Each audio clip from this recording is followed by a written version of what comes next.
ജിസ് ജോയ് സംവിധാനം ചെയ്ത് ആസിഫ് അലി, ബിജു മേനോൻ എന്നിവർ അഭിനയിച്ച തലവൻ്റെ റിവ്യൂമായിട്ടാണ് ഞാനിപ്പോൾ വന്നിരിക്കുന്നത്. മികച്ച ഒരു ചിത്രമെന്ന് തന്നെ പറയാവുന്ന ഒരു അനുഭവമാണ് ചിത്രത്തിലുണ്ടായിരുന്നത്. 2 പോലീസുകാർ തമ്മിലുള്ള ഈഗോ ക്ലാഷും അത് അവർ അന്വേഷിക്കുന്ന കേസിൽ അതിനെ എങ്ങനെ ബാധിക്കുന്നെന്ന രീതിയിലാണ് ചിത്രം എടുത്തു വച്ചിരിക്കുന്നത്. അത്യാവശ്യം നല്ല രീതിയിൽ ത്രില്ലിംഗായി തന്നെയാണ് സിനിമ പോകുന്നത്. പിന്നെ നമ്മൾ ജിസ് ജോയിൽ നിന്ന് ഒരിക്കലും പ്രതീക്ഷിക്കാത്ത രീതിയിലുള്ള ട്രീറ്റ്മെൻറ്റാണ് പടത്തിന് വന്നിരിക്കുന്നത്. നമുക്കറിയാം ജിസ് ജോയ് ഒരു ഫീൽ ഗുഡ് പടത്തിൻ്റെ അംബാസഡർ എന്ന് പറയാവുന്നൊരു താരമാണ്. പക്ഷേ ആ ഒരു രീതിയിൽ നിന്ന് മാറി ഇതിലേക്ക് വരുമ്പോൾ ഇതിൻ്റെ ട്രീറ്റ്മെൻറ്റ് കുറച്ചും കൂടി ത്രില്ലിംഗ് ആയിട്ട് തന്നെ എടുത്തിട്ടുണ്ട്.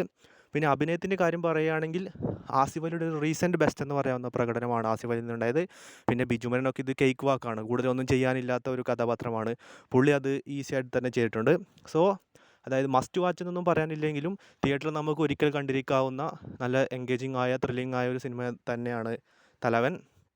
കൂടുതൽ കാര്യങ്ങൾ പറയുന്നതെന്ന് പറഞ്ഞാൽ ജിസ് ജോയിൽ നിന്ന് നമ്മൾ ഒരിക്കലും ഇത് പ്രതീക്ഷിക്കുന്നില്ല.